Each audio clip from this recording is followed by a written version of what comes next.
Hello everyone. तो कैसे हैं आप सब लोग? बढ़िया होंगे। हम जो है बॉटनी में cell cycle and cell division पढ़ रहे हैं, जिसके अब तक आपको लेक्चर नंबर 2 तक मिल चुके होंगे। आपको काफ़ी मज़ा आया होगा, रिस्पांस भी काफ़ी अच्छा है। अब मैं आपको जो है cell cycle and cell division का लेक्चर नंबर 3 स्टार्ट करने जा रहा हूँ। जो आपको ये लेक्चर मिलेगा ना सर, ये L3 की फॉर्म में होगा। L2 तक हमने क्या समझ लिया सर? हमने डीएनए के बारे में समझा, क्रोमेटिन के बारे में समझा, और किसके बारे में समझा सर? क्रोमोसोम के बारे में समझा। बहुत मजा आया होगा आपको। आपको ये समझ में आया होगा डीएनए क्या था? एक double stranded thread like structure था, जो कि डीएनए 2.2 मीटर लंबा होता है। उसे सेल में रख पाना, जो कि न्यूक्लियस में 10⁻⁻6 मीटर का डायमेंशन होता है, उसके अंदर रख पाना काफी मुश्किल होता है। तो डीएनए किसकी फॉर्म में अरेंज होता है सर? क्रोमेटिन की। क्रोमेटिन क्या था सर? डीएनए की कंडेंस फॉर्म थी। पर हमें यह भी पता है कि यूकैरियोटिक सेल में कुछ ड्रामा चलता है सर, यानी सेल साइकिल एंड डिवीजन की प्रोसेस चलती है। वहां पे क्या होता है ना सर, क्रोमोसोम बनाने पड़ते हैं। तो एक धागा क्या बनाता है सर? 46 क्रोमोसोम बनाता है, जो कि क्या करता है ना, सेल को डिवाइड करने में आसानी करता है। तो हमने ये सब पढ़ लिया था। कुछ बातें बतानी रह गई थी डीएनए के बारे में। आइए और जान लेते हैं। आज डीएनए को बेहतरीन तरीके से बताया जाएगा। तो बात कर लेते हैं सर हम डीएनए के बारे में। तो डीएनए को मैंने कुछ तो आपको कल बता दिया था, आज कुछ और बात करते हैं। तो डीएनए क्या होता है ना सर, ये double stranded thread like structure होता है। अब ऐसा नहीं कि डीएनए में जो इंफॉर्मेशन है वो हर जगह होगी। देखो, डीएनए क्या होता है ना सर, एक स्ट्रक्चर होता है। मतलब अगर आपसे पूछा जाए कि डीएनए क्या है, तो आप बोलोगे डीएनए क्या है सर? एक स्ट्रक्चर है। तो अब डीएनए स्ट्रक्चर है, तो सर फंक्शन क्या है उसका? उसका फंक्शन लोकेट होता है सर जीन पे। मतलब मैं आपसे कहूं, आपकी जो बात है ना सर, वो कुछ अलग बोल रहे हो आप। देखो, होता क्या है ना, डीएनए क्या होता है? एक स्ट्रक्चर होता है। उसमें जो फंक्शन काम करने का, परफॉर्म करने का काम करता है ना सर, वो जीन करता है। आपको ये पता होना चाहिए कि डीएनए में क्या होती है सर? जीन लोकेट होती है। वो जीन में क्या होती है ना सर? इंफॉर्मेशन होती है। ऐसा नहीं कि पूरे डीएनए में इंफॉर्मेशन है, पर उसमें भी क्या होता है ना, एक स्पेसिफिक जगह होती है जिसको हम जीन बोलते हैं। उसमें क्या होती है ना सर? इंफॉर्मेशन होती है। अगर मैं आपसे कहूं जीन क्या है, तो ये क्या है सर? फंक्शन ऑफ डीएनए है। आपके दिमाग में ये आ जाना चाहिए कि अगर आपसे कोई जीन कहे तो क्या बोलोगे सर? वो फंक्शन है डीएनए का। ये क्या होता है? ये डीएनए से ही बनी होती है। अगर आपसे पूछे जीन किससे बनी होती है ना, तो सर जीन बनी होती है डीएनए से। तो ये क्या लिख रहा है आपके सामने? ये बोल रहा है it is a part of DNA which have सब इंफॉर्मेशन। यानी कि ये डीएनए का ही पार्ट है। ऐसा नहीं कि ये कहीं बाहर विलायत से लाए गए हैं इसको, ऐसा कुछ नहीं है। ये डीएनए का ही एक पार्ट होता है, जिसके पास क्या होती है सर? कुछ इंफॉर्मेशन होती है, जो कि नेक्स्ट पीढ़ी में ट्रांसफर हो जाती है। मजा आ गया सर? अब क्या सिर्फ पूरे डीएनए में एक ही जीन पाई जाएगी? क्या ऐसा पॉसिबल है? नहीं हो सकता है इसमें मल्टीपल जीन हो। तो आपके सामने मैंने एक और डीएनए बनाया, जिसमें कुछ रीजन पे मैंने आपको जो है एक ये बॉक्स के अंदर एक डिब्बा बनाया है। तो सर इन डिब्बों का क्या मतलब है? देखो, इस डीएनए में मान लो एक जीन 1 है, एक जीन 2 है, एक जीन 3 है। तो इसके पास कुछ इंफॉर्मेशन होगी, इसीलिए मैंने क्या बोल दिया सर? इसके पास इंफॉर्मेशन 1 है, इसके पास इंफॉर्मेशन 2 है, और इसके पास क्या है सर? इंफॉर्मेशन 3 है। तो क्या समझ में आया सर? हमें ये समझ में आया कि जीन किसका बना होता है सर? डीएनए का बना होता है। डीएनए क्या होता है सर? एक स्ट्रक्चर होता है। जीन उसका फंक्शन होता है, जिसमें सर कुछ क्या होती हैं? इंपॉर्टेंट जो होती हैं हमारी, बोले तो उसमें क्या होता है? इंफॉर्मेशन होती है। एक डीएनए में बहुत सारी जीन भी हो सकती है, तो इसका मतलब उसमें मल्टीपल इंफॉर्मेशन होगी। जीन 1, जीन 2, जीन 3 आपके सामने लिख दिया। जी, उसमें इंफॉर्मेशन 1, इंफॉर्मेशन 2, इंफॉर्मेशन 3 लिख दिया।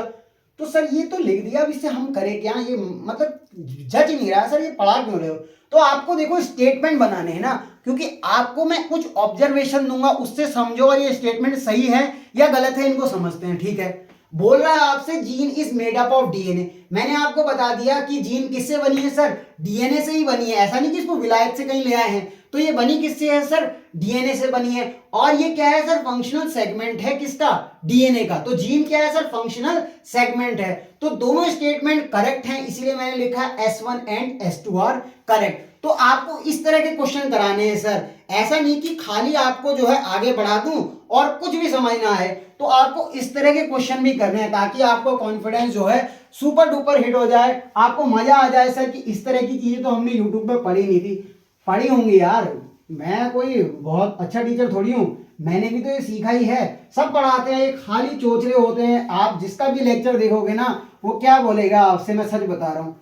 आप किसी भी टीचर का लेक्चर देख लो, वो यही बोलता हुआ दिखेगा, मैंने जो पढ़ा दिया ये किसी ने नहीं पढ़ाया। तो तुम क्या घर से लेके आए हो कहीं? तुमने भी तो कहीं से पढ़ा है। मतलब तुमने क्या ये बुक से नहीं पढ़ा है?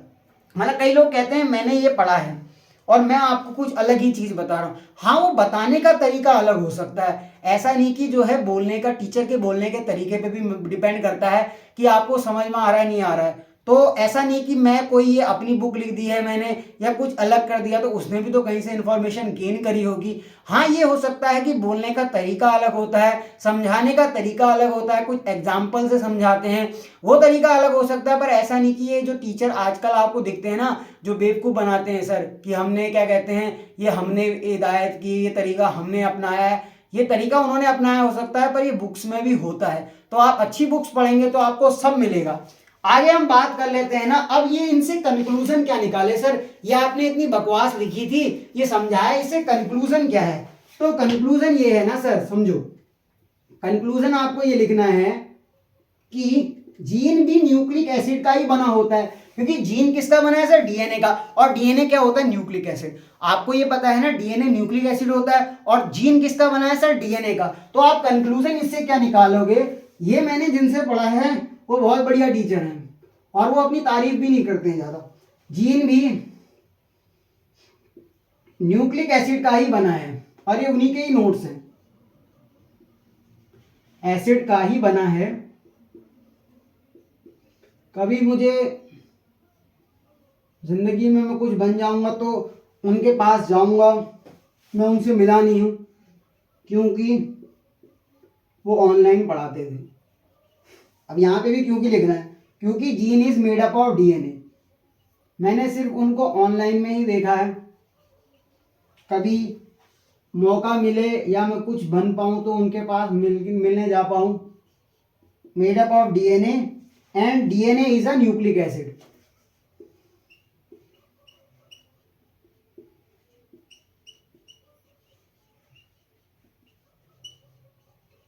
तो क्या बोला मैंने सर, कंक्लूजन क्या निकाला? हमने इन सब चीजों को पढ़ के ये कंक्लूजन निकाला कि जीन भी एक न्यूक्लिक एसिड का ही बना होता है। क्योंकि जीन किससे बना है सर? डीएनए से बना है, और डीएनए क्या है सर? एक न्यूक्लिक एसिड है। तो मैं आपको कुछ क्वेश्चन करा दूं जिससे आपको जो है अच्छा फील हो। तो क्वेश्चन लिखते हैं आप, क्वेश्चन हेडिंग, मतलब हेडिंग क्या, क्वेश्चन लिखना आप। मैं क्लासरूम क्वेश्चन भी आपको बहुत कराता हूं।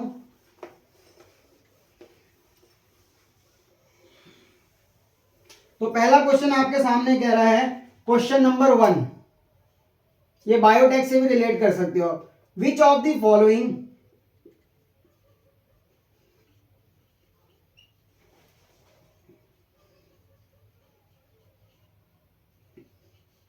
Is nucleic acid?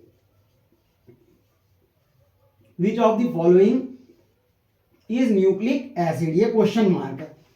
आपसे एक ए ऑप्शन बोल रहा है सेल 1, बी आपसे बोल रहा है हेक्सोकाइनेज, और सी आपसे बोल रहा है टेट्रासाइक्लिन आर, और डी आपसे बोल रहा है रूबिस्को। तो सर आप ये बताओ इस क्वेश्चन में क्या है? ये कह रहा है विच of the following is nucleic acid. आपको न्यूक्लिक एसिड ढूंढना है, यानी डीएनए का बना होना चाहिए, क्योंकि डीएनए आरएनए क्या होते हैं सर? न्यूक्लिक एसिड होते हैं। तो आपको इनमें से डीएनए से कौन सी चीज बनी है वो ढूंढनी है। देखो सेल 1 क्या है, आप बायोटेक में पढ़ोगे सर, सेल 1 होता है एंजाइम। आपको अभी नहीं पता ना, तो सर ये नोट करते चलो। जब ये टॉपिक आप क्या होता है, पूरी बायो एक बार में नहीं पढ़ सकते। ऐसा नहीं कि आप हर लेक्चर में जहां जो नाम सुन रहे हो ना सर, वहीं पे उसका एक्सप्लेनेशन मिल जाए। आपको वेट करना पड़ता है सर कुछ लेक्चरों का। जब आप उस जगह पे पहुंच जाओ तब आपको समझ ना आए, तो ये सवाल उठना चाहिए कि सर मुझे क्यों नहीं आया। पर ऐसा नहीं कि जब आप पहली बार सुन रहे हो तो वो नहीं आएगा। हेक्सोकाइनेज आपने कहां पढ़ा है? ये भी सर एक एंजाइम होता है। रूबिस्को भी एक एंजाइम है, ये आप कहां पढ़ोगे? प्लांट फिजियोलॉजी में। जो टेट्रा आर होता है ना, ये जीन होता है, और ये कहां पढ़ोगे सर? बायोटेक में। तो आपको अभी नहीं समझ में आता है कोई बात नहीं, पर अभी आप आंसर ये याद रख सकते हो कि टेट्रा आर क्या होता है सर, जीन। ये बाकी सारे एंजाइम हैं, जब आप बायोटेक पढ़ोगे आपको समझ में आएगा। तो वहां पे आप कुछ इस तरह का डायग्राम देखोगे बायोटेक में, क्या है सर, ये बना होगा, यहाँ पे एम्पीसिलिन रेजिस्टेंट जीन होगी AMPR, और ये क्या है sir, tetracycline resistant genes TETR। तो आपको अभी ये क्वेश्चन आ गया। अगला क्वेश्चन क्या कह रहा है, दूसरा क्वेश्चन आपसे कह रहा है फ्यू फीचर्स या few examples are given, few examples are given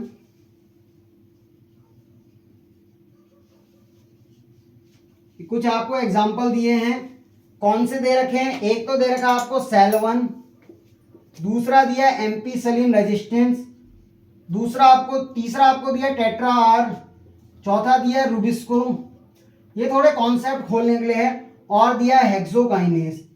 अब आपसे पूछ रहा है ना, इसमें बताओ which of the following are nucleic acid, या how many are nucleic acid.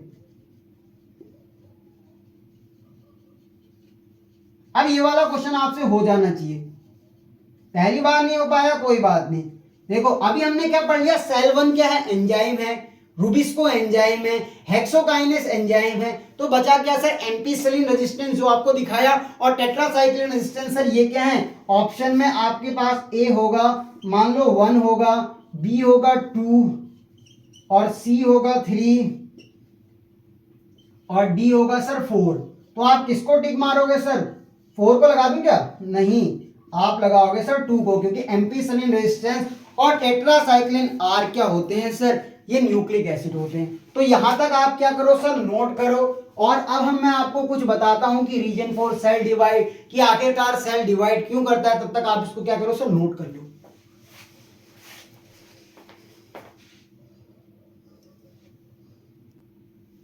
अब मैं आपको कुछ और ऑब्जर्वेशन देता हूं जिससे आपका दिमाग खुल सके।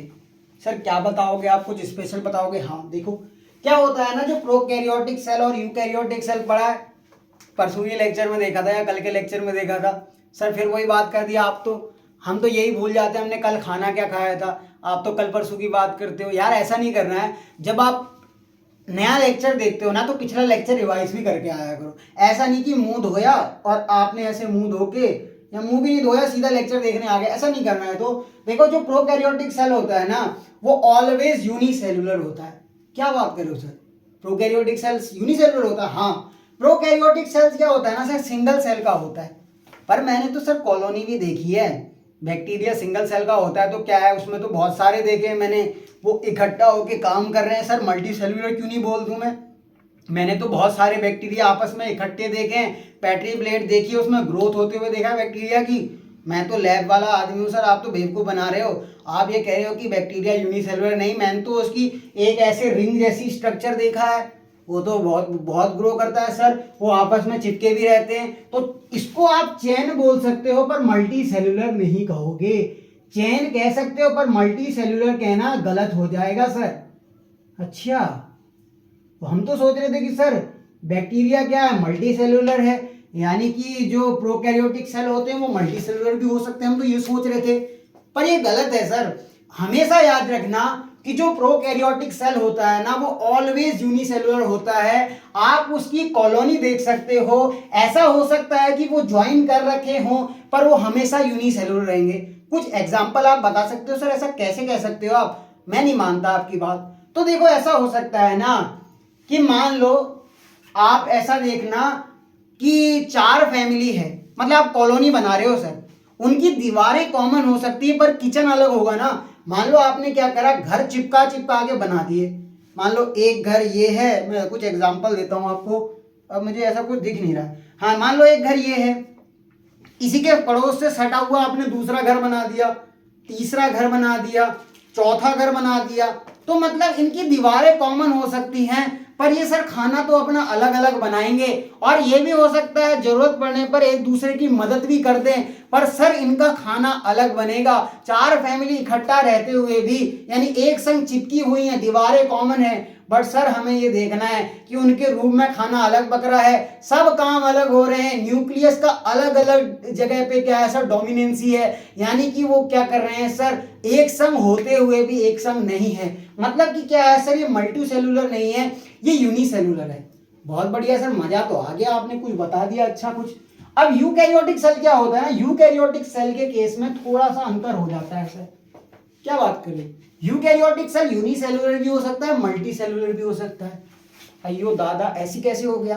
देखो यूनिसेलुलर में भी एक एग्जांपल आपने जब फाइलम पढ़ा होगा सर प्रोटिस्टा, प्रोटिस्टा में क्या होता है ना यूनिसेलुलर ऑर्गेनिज्म आते हैं, यानी सिंगल सेल के एग्जांपल आते हैं, उसमें पैरेन्काइमा यूग्लिना आपने सुना होगा, तो वो प्रोटिस्टा में आते हैं सर। वो यूनिसेलुलर भी हो सकते हैं और मल्टी सेलुलर भी हो सकते हैं। अब मल्टी सेलुलर का एग्जांपल बताओ।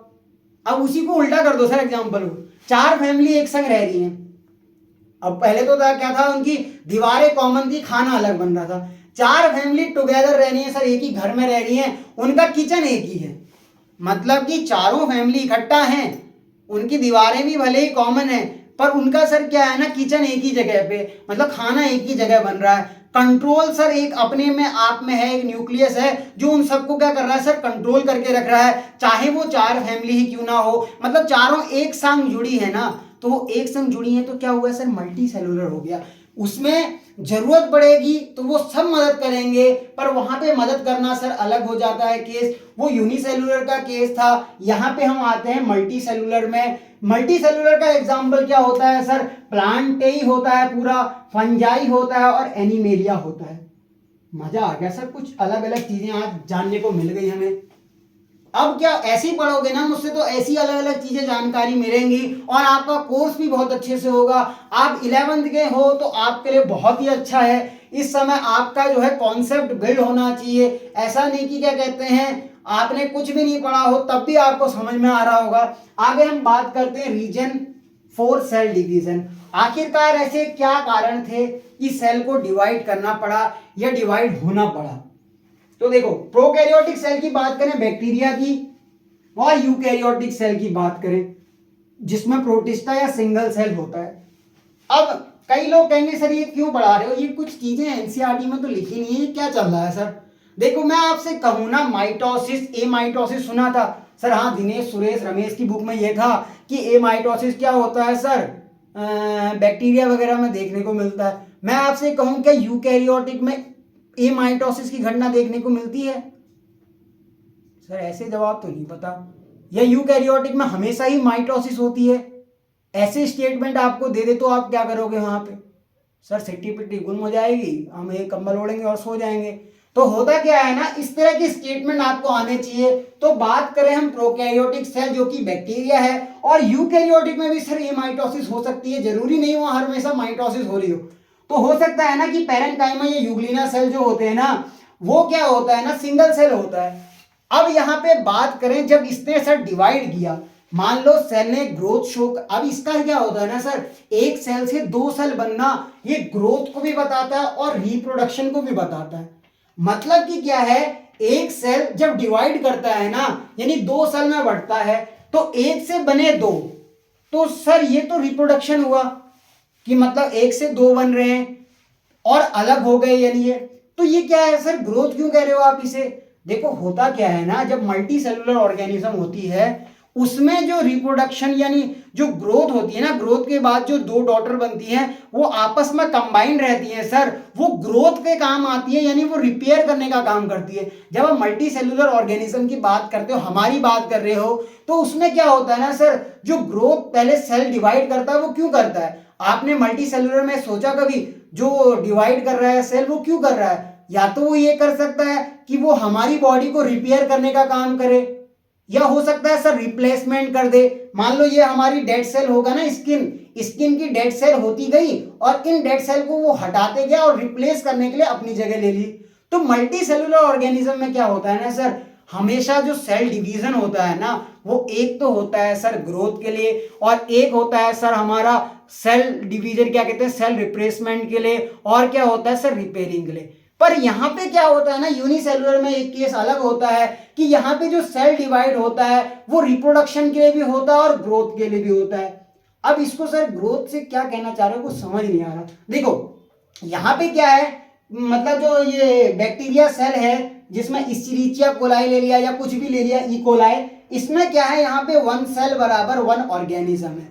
यानी जो एक सेल है ना वो एक ऑर्गेनिज्म की तरह काम कर रहा है। इसने क्या करी सर, डिवाइड करा और क्या हुआ, 2 सेल बन गए। यहाँ पे 2 सेल किसके बराबर है सर, 2 ऑर्गेनिजम्स के बराबर, यानी एक हिसाब से क्या है सर, रिप्रोडक्शन है। और क्या हुआ, इसने अपनी जनसंख्या में वृद्धि कर ली, यानी क्या हुआ सर, ग्रोथ में भी तो बड़ा, मतलब ये क्या हुआ ना सर, पहले 1 था 2 में बढ़ गया, 2 में बढ़ा होगा तो इसमें क्या हुई, एक हिसाब से ग्रोथ हुई। तो ग्रोथ और रिप्रोडक्शन किसके लिए सेम होता है सर, यूनिसेल्युलर के लिए। आपको ये समझ में आ गया। पर मल्टी सेल्युलर में क्या होता है मैं आपको समझा चुका हूं, उसको मैं डायरेक्ट लिख देता हूं, पहले मैं इसको मिटा दूं। तो मल्टी सेल्युलर में जो डिवीजन होती है ना, सेल की डिवीजन, वो क्यों होती है, तो वो रिप्लेसमेंट के लिए हो सकती है सर, और किसके लिए हो सकती है, रिपेयरिंग के लिए हो सकती है। तो मैं एक बार उसको पॉइंट में लिख देता हूं जिससे आपकी बल्ले बल्ले हो जाएगी, तो आपको समझ में आ जाएगा। तो मजा आ रहा है ना आपको, कमेंट कर देना यार अगर मजा आता है तो ऐसी वीडियो के लिए। मुझे उससे, अब कई लोग यूट्यूबर क्या करते हैं ना, आपके लाइक हमारे लिए एनर्जी का काम करते हैं, वो करते हैं यार, मतलब कर कई वो मजाक उड़ाने के आ जाते हैं कि आपके लाइक हमें एटीपी दे रहे हैं, तो वो मजाक भी बनाते हैं अदर यूट्यूबर। वो सोचते हैं वो खुद बड़े हो गए, पर इसका मतलब ये सोचते हैं कि हम दूसरे को नीचा दिखाएं। ऐसा नहीं होता है, क्योंकि होता है ऐसा रियल में, अगर आप लाइक ही नहीं करोगे तो मोटिवेशन कहाँ से मिलेगा, लेक्चर बनाने का मोटिवेशन कहाँ से आएगा सर, जब तक लाइक नहीं होंगे।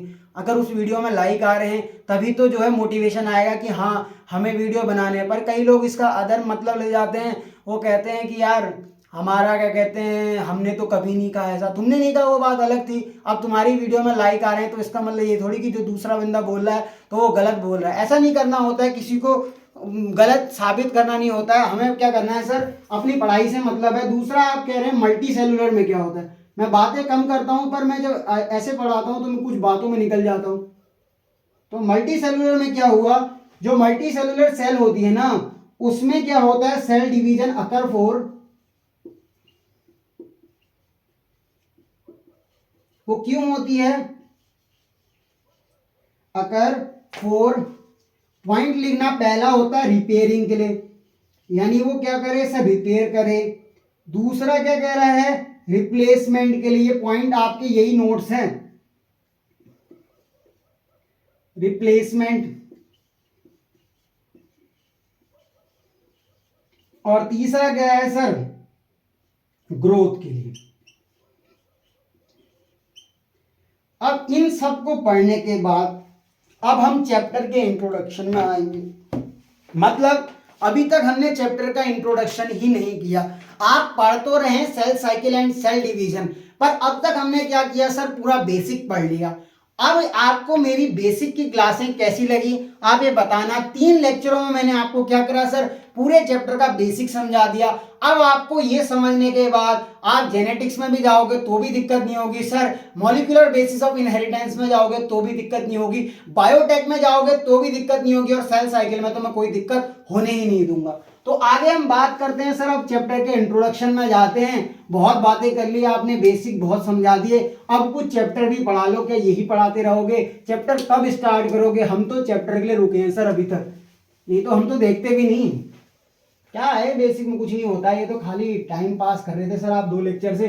कुछ चैप्टर वैप्टर पढ़ाओ, कुछ मजा दिलाओ, कुछ हंस के दिखा दो, कुछ नाच के दिखा दो। अब कई टीचर तो नाचने भी लग जाते हैं, तो मैं भी नाचता हूँ ऐसा नहीं है, पर मुझे डांस नहीं आता है। हाँ, तो हम बेसिक इंट्रोडक्शन की बात करते हैं। तो इंट्रोडक्शन में आप अपनी हेडिंग लिखाओ इस चैप्टर की, बेसिक इंट्रोडक्शन।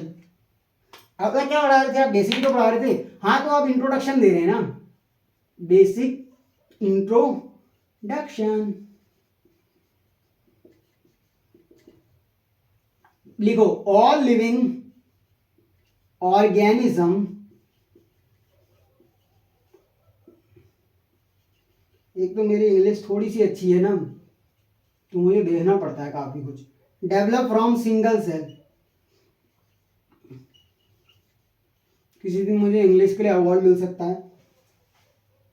इसका क्या मतलब है इंट्रोडक्शन, आप अपनी एनसीईआरटी खोल लेना कि ई कोलाई होगा, अब अपनी एनसीईआरटी आपके सामने होनी चाहिए, बुक होनी चाहिए सर बेसिकली। डिवीजन ये क्या है सर, प्रोकैरियोट है, और ये क्या हो रहा है, 2 सेल बन जा रहे हैं जो कि क्या है, ईस्चेरिचिया कोलाई है। और बात करें हम जाइकोट की, जाइकोट से बना क्या, मोरुला, मोरुला से बना ब्लास्टोसिस्ट, ब्लास्टोसिस्ट से क्या बन गया, एम्ब्रियो, एम्ब्रियो से क्या बन गया सर, एडल्ट। अब ये क्यों लिखा आपने, कुछ इसको एक्सप्लेन तो करो। हो आराम से करने का, धक्का मुक्की नहीं, सब समझ में आएगा। आराम से करने का, धक्का मुक्की नहीं करने का। देखो क्या बोल रहा है, बेसिक इंट्रोडक्शन की बात कर रहा है सर। बेसिक इंट्रोडक्शन का मतलब क्या है सर, आपसे कह रहा है all living organism develop from single cell. हाँ, तो ये कह रहा है all living organism develop from single cell. इसका क्या मतलब है सर, आपने ये लाइन लिख दी, इसका मतलब बताओ। कह रहा है जितने भी ऑर्गेनिज्म हैं वो डेवलप कर रहे हैं एक सिंगल सेल से, मतलब चाहे वो प्रोकैरियोट हो, चाहे वो क्या हो सर, यूकैरियोट। अच्छा, मतलब कि प्रोकैरियोट में भी क्या होता है, एक सिंगल सेल ही होगा, और यूकैरियोट में भी एक सिंगल ही सेल होगा। उससे एक सेल से डेवलप होके हम मल्टी सेलुलर पे जा सकते हैं, पर सबकी उत्पत्ति कहाँ हुई सर, एक सिंगल सेल से हुई। वाह वाह, क्या बता दिया आपने। देखो एग्जांपल देखो, ई कोलाई जो कि एक प्रोकैरियोट है, जो कि सिंगल सेल है, उसने डिवीजन करी और ई कोलाई बना दिए 2, तो सिंगल सेल था। अब जाइगोट क्या होता है ना सर, जाइगोट बनता है फर्टिलाइजेशन के बाद। तो हमारी उत्पत्ति कहां से हुई सर, जाइगोट से हुई। यानी जाइगोट भी क्या था, एक सिंगल सेल था, उससे क्या बना, मोरुला बना, मोरुला से क्या बना सर, ब्लास्टोसिस्ट बना, और क्या बना, एम्ब्रियो बना, और फिर क्या आ गया सर, एडल्ट आ गया। मतलब कि एक सेल से मल्टी सेलुलर तो हम हो गए, पर स्टार्टिंग कहां से हुई थी सर, हमारी स्टार्टिंग हुई थी सिंगल सेल से ही। तो आपके सामने ये पॉइंट क्लियर हुआ होगा। और क्या होता है कि क्या मैं सेल को डिवाइड करके ही क्या एक सेल से 2 सेल बना दे रहा हूं, क्या इतना ही नेसेसरी है, नहीं। उसके लिए कुछ स्टेप चलते हैं ना, उन स्टेप को समझ लेते हैं। सबसे पहले क्या करता है ना, सेल होता है, क्या एक सेल से सीधा 2 सेल बन जाना कोई अच्छी बात है, नहीं। उसमें क्या होगा सर, सबसे पहले ग्रोथ होगी, यानी क्या होगा ना, सेल अपना साइज इंक्रीज करेगा। मान लो ये सेल ऐसा था, उसने अपना साइज इंक्रीज करा, तो ग्रोथ हुई सर उसमें, और साइज क्या हो गया, इंक्रीज हो गया। यानी न्यूक्लियस अपॉन साइटोप्लाज्मिक रेशियो में चेंज आएगा सर। पहले क्या था, न्यूक्लियस अपॉन साइटोप्लाज्मिक रेशियो ये था, उसमें चेंज आके साइज इंक्रीज हुआ और ग्रोथ हुई। अब क्या होगा ना सर, ग्रोथ से क्या होगा, डीएनए का डबल होगा, यानी डीएनए डबल होगा सर उसके अंदर। अब डीएनए मान लो ये डबल हो गया, डीएनए इसमें डबल हुआ, तो अब क्या होगा, यानी इंफॉर्मेशन क्या करी सर, हमने डबल करी, ताकि हम नेक्स्ट जनरेशन में अपनी इंफॉर्मेशन को पास कर सके, और फिर सेल डिवाइड कर जाएगा 2 पार्ट में। तो ऐसा नहीं कि आप सीधा सेल डिवाइड करने लग जाओ, पहले क्या होता है ना सर, उसको इंफॉर्मेशन बनानी होती है ताकि वो नेक्स्ट जनरेशन में जा सके। सीधा सेल डिवाइड आप नहीं कर सकते। होता क्या है कि उसमें पहले ग्रोथ होती है, ग्रोथ से वो अपनी साइज को इंक्रीज करता है, फिर हम डीएनए को डबल करते हैं ताकि इंफॉर्मेशन डबल हो सके, और फिर सेल क्या कर जाती है सर, डिवाइड कर जाती है। और ये प्रोसेस आप देखो ना, ये कंटिन्यू फॉर्म में चलती है। हम बात करते हैं सेल की नहीं, सेल साइकिल की। तो सेल साइकिल क्या है, साइकिल समझते हो आप क्या होता है, मैं यहां से चला और फिर वहां ही वापस आ गया, तो एक हिसाब से मेरा डिस्प्लेसमेंट 0 हो गया। मैं यहां से चल के वापस वहीं आ जा रहा हूं, और फिर वही प्रोसेस को लगातार करते जा रहा हूं। तो मैं क्या कर रहा हूं ना सर, एक फॉर्म पाथ कर रहा हूं जो कि क्लोज फॉर्म है, एक पाथ चल रहा है ना सर साइकिल की फॉर्म में। तो यहां से उसने अपनी जर्नी स्टार्ट करी, वो यहां पहुंचा, फिर इस सेल ने फिर से वही जर्नी दोहराई, और जर्नी चलती गई तो एक साइकिल बनी, जिसको बोलते हैं हम सर सेल साइकिल। तो सेल साइकिल का मतलब समझ में आया आपको। हम पढ़ तो लेते हैं sir cell cycle and cell division, फटाफट एनसीईआरटी खोलते हैं, कुछ भी बुक खोलते हैं रेफरेंस बुक और उसमें फटाफट हेडिंग पढ़ने लग जाते हैं। Cell cycle is the continuous process जिसमें कोऑर्डिनेटेड इवेंट होते हैं। और क्या होता है सर, इसमें हम ऐसे रटते रहते हैं कि कोऑर्डिनेटेड इवेंट है जिसमें लगातार प्रोसेस चलती रहती है और इसमें ऐसे करके ये सेल साइकिल है, बजा आ गया, इतना पढ़ लिया। ऐसा नहीं करना होता सर, हमें पूरा फील आना चाहिए कि वो साइकिल चल रही है और वो प्रोसेस कंटिन्यू फॉर्म में चल रही है। यानी स्टार्टिंग उसकी यहाँ से हुई, वो यहाँ पहुंचा, फिर उसने अपनी जर्नी यहाँ से स्टार्ट करके फिर वो पहुंचा, तो एक साइकिल चली ना सर। मैं एक हिसाब से डांस भी कर रहा हूँ तो आप थोड़ा एंटरटेनमेंट कर सकते हैं अपना। तो एक ऐसी फॉर्म चली जो कि क्लोज्ड पाथ बन रहा है, तो इसको क्या बोला सर, सेल साइकिल बोला। बहुत बढ़िया। अब ये सेल साइकिल तो आपने समझा दिया, अब एनसीईआरटी भी तो पढ़ा लो। तो एनसीईआरटी खोलो अपनी, अब एनसीईआरटी पढ़ते हैं, मजा आएगा। देखो इंट्रोडक्शन पे जाओ, आज इंट्रोडक्शन ही पढ़ाऊंगा मैं, चैप्टर स्टार्ट नहीं करूंगा अभी भी, बेसिक इंट्रोडक्शन ही चलेगा और फिर आपको जो है चैप्टर की कल से पूरी प्रॉपर क्लास मिलेगी। तो अपनी एनसीईआरटी खोल लो। हाँ, तो आपसे चैप्टर 10 बोल रहा है cell cycle and cell division. तो यहाँ पे आप पहला पेज जब आप खोलेंगे, सर कौन सा पेज है ये, अगर आपके पास पुरानी एनसीईआरटी है तो 162 पेज में जाओ और वहां पे देखो चैप्टर 10 डला होगा cell cycle and cell division, जहां पे आपसे कह रहा है are you aware that all organisms even the largest start from their life form of a single cell. कह रहा है आप क्या इससे अवेयर हैं, क्या आप ये जानते हैं, क्या जानते हैं सर, इवन द लार्जेस्ट, जो कि कोई भी लार्जेस्ट ऑर्गेनिज्म है वो स्टार्ट करता है their life form a single cell. तो ये पॉइंट मैंने आपको पहले ही बता दिया कि जाइगोट हो या फिर कोई भी इकोलाई भी, कोई भी बैक्टीरिया हो, वो हमेशा अपनी जर्नी कहां से स्टार्ट करेगा सर, एक सिंगल सेल से करेगा। You may wonder how a single cell then goes on to form such a large organism. क्या आप ये बता सकते हैं कि एक सिंगल सेल किस तरह से लार्ज ऑर्गेनिज्म में बदला। तो growth and reproduction are characteristics of cells, indeed all living organism. तो आपसे क्या कह रहा है ना, जो ग्रोथ है और रिप्रोडक्शन है वो क्या है, कैरेक्टरिस्टिक फीचर है कि ऑल लिविंग ऑर्गेनिजम्स का, यानी ग्रोथ भी होगी उसमें और रिप्रोडक्शन भी होगा। आगे लास्ट लाइन सेकंड लाइन क्या कह रहा है, all cell reproduce by dividing into two with each parental cell giving rise to a two daughter cell each time they divide। अब इसका क्या मतलब है सर, यहाँ पे कई लोग सोचते हैं रिप्रोड्यूस का मतलब, यहाँ पे जो लिखा है ना वो सीधा ये सोच लेते हैं कि रिप्रोड्यूस मतलब तो वही होता है, क्या होता है, बच्चे पैदा होना, मतलब बच्चे हो गए, गाय ने अपने बच्चे को जन्म दिया, बछड़ा दिया। रिप्रोडक्शन का मतलब यही समझ में आता है सर, बच्चे पैदा करना, यही होता है, यही बोलेंगे। पर रिप्रोड्यूस मतलब सिर्फ यही नहीं होता है। देखो आपने क्या पढ़ा था, यूनिसेल्युलर के केस में 2 सेल बन रही थी, वो भी तो एक हिसाब से रिप्रोडक्शन है। उसमें क्या देख रहे हो सर, वो ग्रोथ के लिए हुआ था, वो पर्पस क्या था सर, ग्रोथ के लिए, अपने नंबर को बढ़ाने के लिए था कि हम 1 सेल से 2 सेल में जा रहे थे, पर वो उसके लिए रिप्रोडक्शन भी हो गया। मतलब उसका बेसिक चीज क्या था, हमेशा आप याद रखना, यूकैरियोटिक में आपसे पूछा जाए या कहीं पूछा जाए तो सेल डिवीजन क्यों होता है, आपसे मैं पूछूं बेसिकली क्वेश्चन क्या है ना कि सेल डिवीजन का कारण बताओ, तो रीजन ये होता है ना सेल डिवीजन का, ग्रोथ के लिए। बट एक्चुअल में वो यूकैरियोटिक्स ना प्रोकैरियोटिक के केस में क्या बन जाता है सर, वो रिप्रोडक्शन भी बन जाती है। उसने क्या करा, अपनी ग्रोथ के लिए सेल को डिवाइड किया था, जैसे यूकैरियोटिक में होता है। सेल डिवाइड ही क्यों होती है सर, ग्रोथ के लिए, ताकि उसमें मतलब पूरा ऑर्गेनिज्म बन सके। पर वो हो क्या गया, प्रोकैरियोटिक केस में ग्रोथ के लिए तो हुआ था, पर वो उसकी क्या हो गई सर, एक हिसाब से रिप्रोडक्शन हो गई।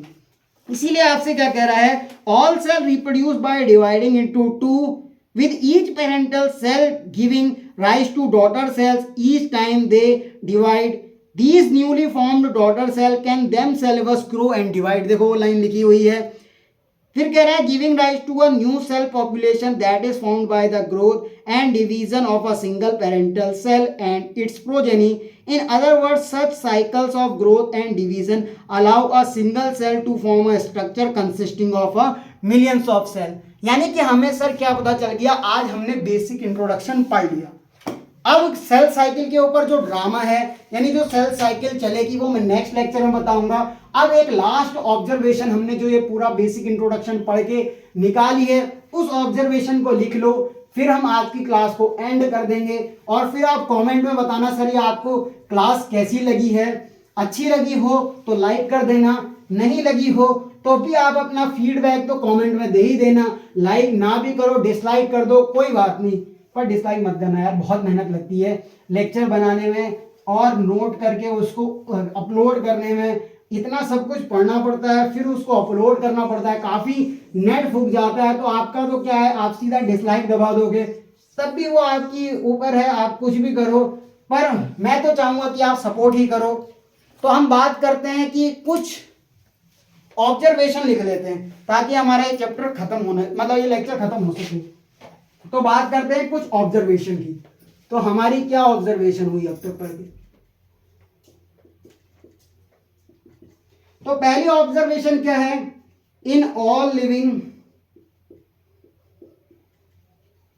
ऑर्गेनिजम्स वेदर, अभी वेदर मौसम वाला नहीं है, कई लोग गाना वाना गाने लग जाएंगे, वेदर यूनिसेल्युलर हो और मल्टी सेल्यूलर,